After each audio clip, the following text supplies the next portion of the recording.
ಮಾಘಪುರಾಣ ಅಧ್ಯಾಯ 14 14ನೇ ದಿನದ ಪಾರಾಯಣ. ಬ್ರಾಹ್ಮಣ ಸ್ತ್ರೀ ಪತಿಯೊಂದಿಗೆ ಸ್ವರ್ಗಕ್ಕೆ ತೆರಳಿದ್ದು. ಓ ದಿಲೀಪ ಮಹಾರಾಜನೇ, ಮಾಘ ಮಾಸದಲ್ಲಿ ತೀರ್ಥಸ್ನಾನ ಮಾಡುವುದರಿಂದ ಉಂಟಾಗುವ ಫಲವನ್ನು ಪಾರ್ವತಿಗೆ ಈಶ್ವರನು ಹೇಳಿದ್ದನ್ನು ಕೇಳಿದೆಯಲ್ಲ. ಹಾಗೆಯೇ ಒಬ್ಬ ವಿಪ್ರಕನ್ಯೆ ತನ್ನ ಪತಿಯೊಂದಿಗೆ ಹೇಗೆ ವಿಷ್ಣು ಸಾಯುಜ್ಯವನ್ನು ಹೊಂದಿದಳೋ ವಿವರಿಸುತ್ತೇನೆ. ಸಾವಧಾನ ಚಿತ್ತನಾಗಿ ಕೇಳುವಂತೆ ವಸಿಷ್ಠರು ಹೇಳುತ್ತಾರೆ. ಹಿಂದೆ ಕಾಶ್ಮೀರದಲ್ಲಿರುವ ಒಂದು ಗ್ರಾಮದಲ್ಲಿ ಸುಬುದ್ಧಿ ಎಂಬ ಬ್ರಾಹ್ಮಣನಿದ್ದನು. ಆತನು ಚತುರ್ವೇದಗಳನ್ನು ವ್ಯಾಸಂಗ ಮಾಡಿ ಅರ್ಥ ತಾತ್ಪರ್ಯಗಳನ್ನು ಸಹಿತ ವರ್ಣಿಸಬಲ್ಲ ಪಂಡಿತ. ಸುಬುದ್ಧಿ ಎಂಬ ಹೆಸರಿಗೆ ತಕ್ಕಂತೆ ವಿದ್ಯೆಯಲ್ಲಿ ಉನ್ನತ ಪಾಂಡಿತ್ಯ ಪಡೆದಿದ್ದನು.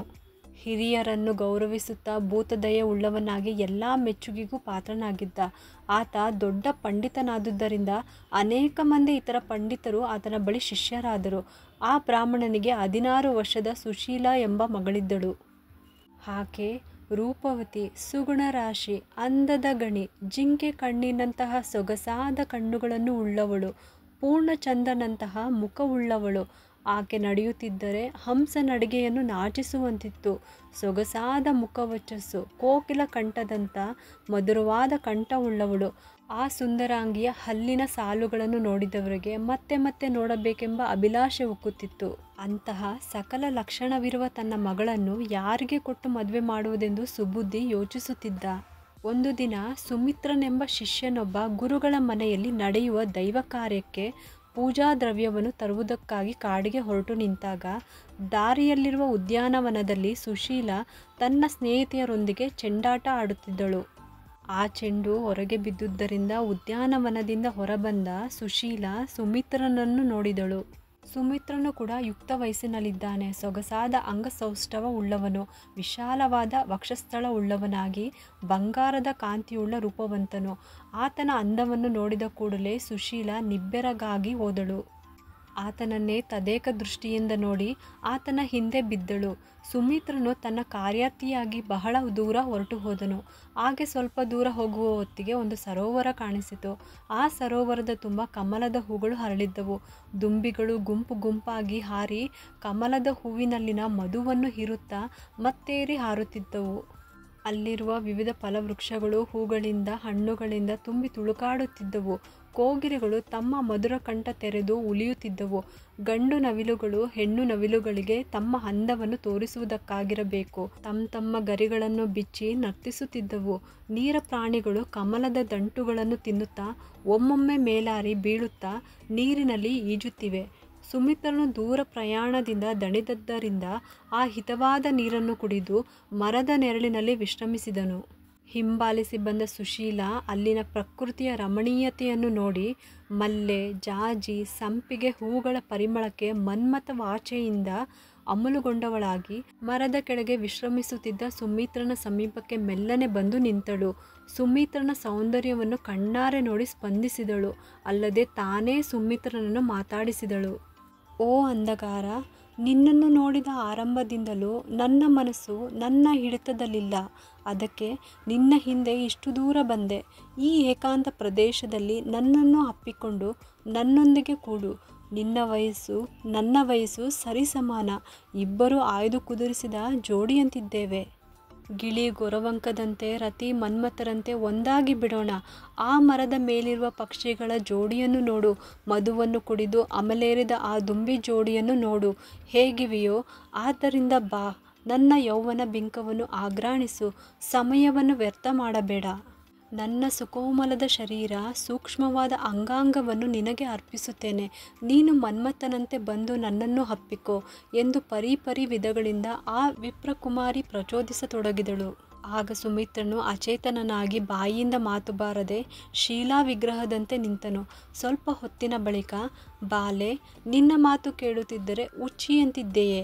ನಿನಗ್ಯಾವುದಾದರೂ ಗ್ರಹ ಆವರಿಸಿದೆಯೋ ಎಂಬ ಅನುಮಾನ ಉಂಟಾಗುತ್ತಿದೆ. ಅದೂ ಅಲ್ಲದೆ ನೀನು ನನ್ನ ಗುರುಪುತ್ರಿ. ನಾನು ನಿನಗೆ ಅಣ್ಣನಾಗುತ್ತೇನೆ. ನೀನು ನನಗೆ ತಂಗಿಯ ಸಮಾನಳು. ನಿನ್ನ ಮನಸ್ಸನ್ನು ನೀನು ಅಂಕೆಯಲ್ಲಿಟ್ಟುಕೊಳ್ಳಲಾಗದ ಸ್ಥಿತಿಯಲ್ಲಿದ್ದೀಯಾ? ನೀನು ಎಷ್ಟೇ ಅಂದಗಾತಿಯಾದರೂ ಎಲ್ಲೇ ಮೀರಿ ವರ್ತಿಸುವುದು ಸರಿಯಲ್ಲ. ಅದೂ ಅಲ್ಲದೆ ನೀನು ವಿದ್ಯಾವಂತೆ, ಪುಣ್ಯವತಿ. ಆದ್ದರಿಂದ ನಿನ್ನ ಪ್ರಯತ್ನವನ್ನು ಬಿಟ್ಟು ಬಿಡು. ಇಲ್ಲದಿದ್ದರೆ ಕಷ್ಟಗಳು ಎದುರಾಗುತ್ತವೆ. ವಾವಿ ವರಸೆಗಳಿಲ್ಲದೆ ಮನ್ಮಥಾಜ್ಞೆಗೆ ಬಲಿಯಾಗಿ ನಾವಿಬ್ಬರು ಮಿಲನ ಹೊಂದಿದರೆ ಆ ಮಹಾಪಾತಕ ಸೂರ್ಯ ಚಂದ್ರರಿರುವವರೆಗೂ ನಾವೆಷ್ಟು ಜನ್ಮವೆತ್ತಿದರೂ ಯಾವ ಯಾವ ಜನ್ಮಗಳನ್ನು ಎತ್ತಿದರೂ ಕೂಡ ನಮ್ಮನ್ನು ಬೆನ್ನಟ್ಟುತ್ತಲೇ ಇರುತ್ತದೆ. ಆ ನರಕ ಯಾತನೆಯಿಂದ ನಾವ್ಯಾವತ್ತೂ ವಿಮುಕ್ತಿ ಹೊಂದಲಾರೆವು. ಆದ್ದರಿಂದ ನಿನ್ನ ಕೋರಿಕೆಯನ್ನು ಒಪ್ಪಲಾರೆನು. ಈಗಲೇ ಬಹಳ ತಡವಾಗಿದೆ. ಮನೆ ಬಿಟ್ಟು ನನ್ನ ಹಿಂದೆ ಬಂದಂತೆ ಗುರುಗಳಿಗೆ ತಿಳಿದರೆ ನಿನ್ನನ್ನು ದಂಡಿಸುತ್ತಾರೆ. ಆದ್ದರಿಂದ ಬಾ, ಸಮಿಧಿಗಳನ್ನು, ದರ್ಬೆಗಳನ್ನು, ಪುಷ್ಪ ಇತ್ಯಾದಿ ಆಶ್ರಮ ದ್ರವ್ಯಗಳನ್ನು ತೆಗೆದುಕೊಂಡು ಹೋಗೋಣ ಎಂದು ಸುಮಿತ್ರನು ಅನೇಕ ರೀತಿಯಲ್ಲಿ ಬೋಧಿಸಿದ. ಆಗ ಆ ಯುವತಿ ಬಂಗಾರ, ರತ್ನ, ವಿದ್ಯೆ, ಅಮೃತ, ಸ್ತ್ರೀ ತನಗೆ ತಾನಾಗಿಯೇ ಬಂದಾಗ ನಿರಾಕರಿಸುವವನು ಮೂರ್ಖನೇ ಹೊರತು ವಿವೇಕವಂತನಲ್ಲ. ನನ್ನ ಪರಿಪೂರ್ಣ ಯೌವನವನ್ನು, ನನ್ನ ಶರೀರ ಸಮಸ್ತವನ್ನು ನಿನಗೆ ಅರ್ಪಿಸುತ್ತಿದ್ದರೂ ನಿರಾಕರಿಸುತ್ತಿರುವೆಯಲ್ಲ. ಸರಿ, ನಾನಿನ್ನು ಒಂಟಿಯಾಗಿ ನನ್ನ ಆಶ್ರಮಕ್ಕೆ ಹೋಗಲಾರೆ. ನಾನೀಗಲೇ ಪ್ರಾಣತ್ಯಾಗ ಮಾಡುತ್ತೇನೆ. ನಿನ್ನಿಂದಲೇ ಒಬ್ಬ ಕನ್ಯೆ ಸತ್ತು ಹೋದಳೆಂದು ಹಲವಾರು ಜನ ನಿನ್ನನ್ನು ಹಾಡಿಕೊಳ್ಳುತ್ತಾರೆ. ನನ್ನನ್ನು ಒಂಟಿಯಾಗಿ ಈ ಕಾನನದಲ್ಲಿ ಬಿಟ್ಟು ಆಶ್ರಮ ಸೇರಿದರೆ ನನ್ನ ತಂದೆ ನಿನ್ನನ್ನು ಬಿಡುತ್ತಾರೆಯೇ? ನನ್ನ ಮಗಳೆಲ್ಲಿ ಎಂದು ದಂಡಿಸದಿರುವನೇ? ಈಗಾಗಲೇ ನನ್ನ ಗೆಳತಿಯರು ನಾನು ನಿನ್ನೊಂದಿಗೆ ಕಾಡಿಗೆ ಹೋದೆನೆಂದು ಹೇಳೇ ಇರ್ತಾರಲ್ಲವೇ? ಕಾಮಬಾಧೆಯನ್ನು ಭರಿಸಲಾಗುತ್ತಿಲ್ಲ. ನನ್ನೊಂದಿಗೆ ಕೂಡು, ನನ್ನನ್ನು ನಿನ್ನವಳನಾಗಿ ಮಾಡಿಕೊ ಎಂದು ನುಡಿದಳು. ಸುಮಿತ್ರನು ಆಕೆಯ ದೀನಾಲಾಪನೆಯನ್ನು ಆಲಿಸಿ ಇಕ್ಕಟ್ಟಿನ ಸ್ಥಿತಿಗೆ ಸಿಲುಕಿ ತೊಳಲಾಡಿದನು. ಸ್ವಲ್ಪ ಹೊತ್ತು ಯೋಚಿಸಿ ಆ ಬ್ರಾಹ್ಮಣ ಯುವತಿಯೊಂದಿಗೆ ರತಿಕ್ರೀಡೆಯಾಡಲು ನಿಶ್ಚಯಿಸಿಕೊಂಡನು.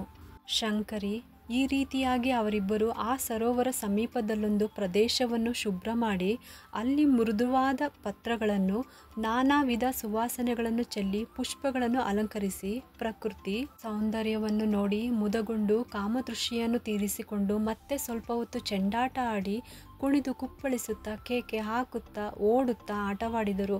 ಅವರ ಕಾಮ ವಿಚಾರವನ್ನು ನೋಡಿ ಪಕ್ಷಿಗಳು ನಾಚಿ ಆ ಸ್ಥಳದಿಂದ ಹಾರಿ ಹೋದವು. ಸಾಧು ಪ್ರಾಣಿಗಳು ಮುಖ ಮುಚ್ಚಿಕೊಂಡು ಅಲ್ಲಿಂದ ತೆರಳಿ ಹೋದವು.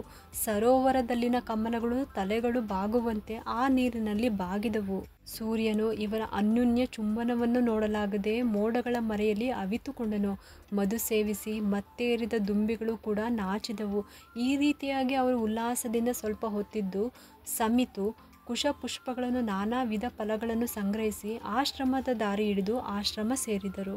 ಸುಮಿತ್ರನು ಗುರುಗಳಿಗೆ ನಮಸ್ಕರಿಸಿ ತಂದ ಪೂಜಾ ದ್ರವ್ಯಗಳನ್ನು ಸಮರ್ಪಿಸಿದನು. ಕಾಡಿಗೆ ಹೋಗಿ ಕಷ್ಟಪಟ್ಟು ತಂದ ವಸ್ತುಗಳನ್ನು ಸಂತೋಷದಿಂದ ಗುರುಗಳು ಸ್ವೀಕರಿಸಿ ಮಗಳನ್ನು ನೋಡಿ, ಸುಶೀಲ, ನೀನು ಉದ್ಯಾನವನದಲ್ಲಿ ಗೆಳತಿಯರೊಂದಿಗೆ ಚೆಂಡಾಟವಾಡುತ್ತಾ ತುಂಬ ದಣಿದಿದ್ದೀಯೇ? ಪಾಪ, ನಿನ್ನ ಸುಕುಮಾರ ಮುಖಾರವಿಂದ ಅದೆಷ್ಟೋ ಬಾಡಿದೆ. ಬಾ, ಈ ಮಧುರ ಪದಾರ್ಥಗಳನ್ನು ಭುಜಿಸಿ ಸ್ವಲ್ಪ ಹೊತ್ತು ವಿಶ್ರಾಂತಿ ಪಡೆ. ಆಟವಾಡಿದ್ದರಿಂದ ಉಡುಪುಗಳು ಕೂಡ ನಲುಗಿ ಹೋಗಿವೆ ಎಂದು ಮಗಳನ್ನು ಮುದ್ದುಗರೆದು ತಿನಿಸುಗಳನ್ನು ನೀಡಿದನು. ಆಕೆ ಒಳಗೊಳಗೆ ಎದುರುತ್ತಲೇ ಮೇಲೇನೂ ಅರಿಯದಂತೆ ನಟಿಸಿದಳು. ಮತ್ತೆ ಸ್ವಲ್ಪ ಕಾಲಕ್ಕೆ ಸುಶೀಲೆಯನ್ನು ಹಿಮಾಲಯ ಪ್ರದೇಶವಾಸಿಯಾದ ಬ್ರಾಹ್ಮಣನೊಬ್ಬನು ಮದುವೆಯಾದುದರಿಂದ ಆಕೆ ಅತ್ತೆ ಮನೆಗೆ ಹೋಗಿ ಅಲ್ಲಿಯೇ ಉಳಿದಳು. ಕೆಲಕಾಲ ನಂತರ ಸುಶೀಲಳನ್ನು ವಿವಾಹವಾದ ಬ್ರಾಹ್ಮಣನು ಪರಲೋಕಗತನಾದನು. ಪತಿಯ ಶವದ ಮೇಲೆ ಎರಗಿ ಸುಶೀಲ ಗೊಳೋ ಎಂದು ಅತ್ತಳು. ತುಂಬ ದುಃಖಿಸಿದಳು. ಯೌವನವತಿ ಸೌಂದರ್ಯವತಿಯಾದ ತನ್ನ ಮಗಳಿಗೆ ಅಕಾಲ ವೈಧವ್ಯ ಉಂಟಾಯಿತಲ್ಲ ಎಂದು ತಂದೆ ಗಳಗಳ ಅತ್ತನು. ಅಯ್ಯೋ ಭಗವಂತನೇ, ಚಿಕ್ಕ ವಯಸ್ಸಿನಲ್ಲೇ ಇನ್ನೂ ಸಂಸಾರ ಸುಖವನ್ನು ಅನುಭವಿಸದೆಯೇ ವಿಧವೆಯನ್ನಾಗಿ ಮಾಡಿದೆಯಾ ತಂದೆ? ಇವಳ ಗತಿಯೇನು? ಜನ ಇವಳನ್ನು ನೋಡಿದರೆ ಅಮಂಗಲಕರವೆಂದು ಭಾವಿಸುವರಲ್ಲ. ಯಾವುದೇ ಶುಭ ಕಾರ್ಯಗಳಲ್ಲೂ ಭಾಗವಹಿಸಲು ಬಿಡುವುದಿಲ್ಲವಲ್ಲ. ಇವಳಿಗೆ ಇಂಥ ಕರ್ಮ ಯಾಕೆ ಉಂಟಾಯಿತು ಎಂದು ಪರಿಪರಿ ರೀತಿಯಲ್ಲಿ ದುಃಖಿಸಿದನು. ಅಷ್ಟರಲ್ಲಿ ಅಲ್ಲಿಗೊಬ್ಬ ಸಿದ್ಧಪುರುಷನು ಭಿಕ್ಷಾಟನೆಗಾಗಿ ಬಂದನು.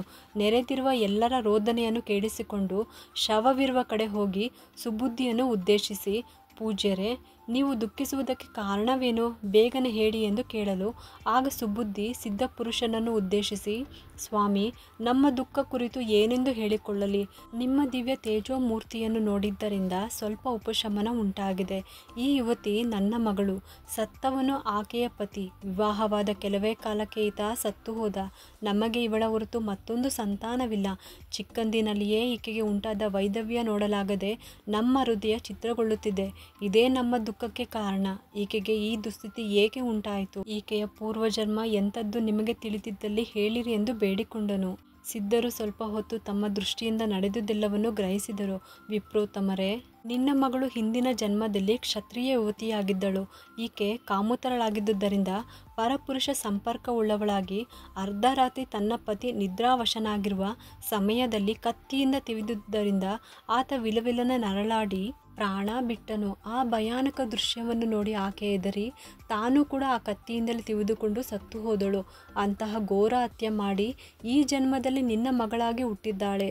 ಈಕೆ ಮಾಡಿರುವ ದೋಷದಿಂದ ನಿನ್ನ ಅಳಿಯ ಮರಣಿಸಿದ್ದಾನೆ. ಆಕೆಗೆ ಸುತ್ತಿಕೊಂಡ ಪಾತಕದಿಂದಲೇ ವಿಧವೆಯಾದಳು. ಅಂತಹ ಪಾಪಾತ್ಮಳು ಪುಣ್ಯಾತ್ಮರಾದ ನಿಮಗೆ ಹೇಗೆ ಜನ್ಮಿಸಿದಳೋ ಆ ವೃತ್ತಾಂತವನ್ನು ವಿವರಿಸುತ್ತೇನೆ ಕೇಳು. ಬಹಳ ವರ್ಷಗಳ ಹಿಂದೆ, ಅಂದರೆ ನಿನ್ನ ಮಗಳ 14 ಜನ್ಮಗಳ ಹಿಂದೆ, ಮಾಘ ಮಾಸದಲ್ಲಿ ಸೂರ್ಯ ಪರಮಾತ್ಮನು ಮಕರ ರಾಶಿಯಲ್ಲಿದ್ದಾಗ ಕೆಲವು ಜನ ಬ್ರಾಹ್ಮಣ ಸ್ತ್ರೀಯರು ಯಮುನಾ ನದಿ ತೀರಕ್ಕೆ ಹೋಗಿ ಸ್ನಾನ ಮಾಡಿ ಮರಳಿನಲ್ಲಿ ಗೌರಿ ದೇವಿಯನ್ನು ಪ್ರತಿಷ್ಠಾಪನೆ ಮಾಡಿ ಭಕ್ತಿ ಶ್ರದ್ಧೆಗಳಿಂದ ಪೂಜೆ ಮಾಡುತ್ತಿದ್ದರು.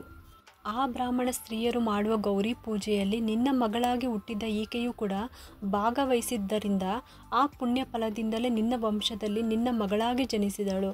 ಆದರೇನು, ನಿನ್ನ ಶಿಷ್ಯನ ಜೊತೆ ಗುಟ್ಟಾಗಿ ಕಾಡಿಗೆ ಹೋಗಿ ತನ್ನ ಕಾಮವಾಂಛೆಗಾಗಿ ಆತನೊಂದಿಗೆ ರಮಿಸಿದಳು. ಆದ್ದರಿಂದಲೇ ಈ ವೈಧವ್ಯ ಉಂಟಾಗಿದೆ. ಪೂರ್ವ ಜನ್ಮದಿಂದ ಪವಿತ್ರವಾದ ಮನೆಯಲ್ಲಿ ಹುಟ್ಟಿದರೂ ಘೋರ ಪಾಪ ಮಾಡಿದ್ದರಿಂದ ತನ್ನ ಗಂಡನನ್ನು ಕಳೆದುಕೊಂಡು ವಿಧವೆಯಾದಳು. ಆದ್ದರಿಂದ ಪೂರ್ವಜನ್ಮದಲ್ಲಿ ಮಾಡಿದ ಪಾಪಕರ್ಮ ಈ ಜನ್ಮದಲ್ಲಿ ಪಾಪಕರ್ಮಗಳಿಂದಲೇ ಈಕೆಗೆ ಅಕಾಲ ವೈಧವ್ಯ ಉಂಟಾಯಿತು. ಈಗ ದುಃಖಿಸಿ ಪ್ರಯೋಜನವೇನಿದೆ? ಆಗಬೇಕದ್ದು ಆಗದೇ ಇರುವುದಿಲ್ಲ. ಮನುಷ್ಯನು ತಾನು ಮಾಡುವ ಪಾಪ ಪುಣ್ಯಗಳ ಫಲ ಎಂದಿಗಾದರೂ ಅನುಭವಿಸಬೇಕದ್ದೇ ಅಲ್ಲವೇ? ದೇವತೆಗಳಿಗಾದರೂ ಕಷ್ಟ ತಪ್ಪಿದ್ದಲ್ಲ ಎಂದು ನುಡಿದ ಸಿದ್ಧನ ಮಾತನ್ನು ಕೇಳಿ ಸುಬುದ್ಧಿ, ಹರಿಹರಿ, ನಾನೆಂತಹ ಪಾಪದ ಮಾತುಗಳನ್ನು ಕೇಳಬೇಕಾಗಿ ಬಂದಿತು.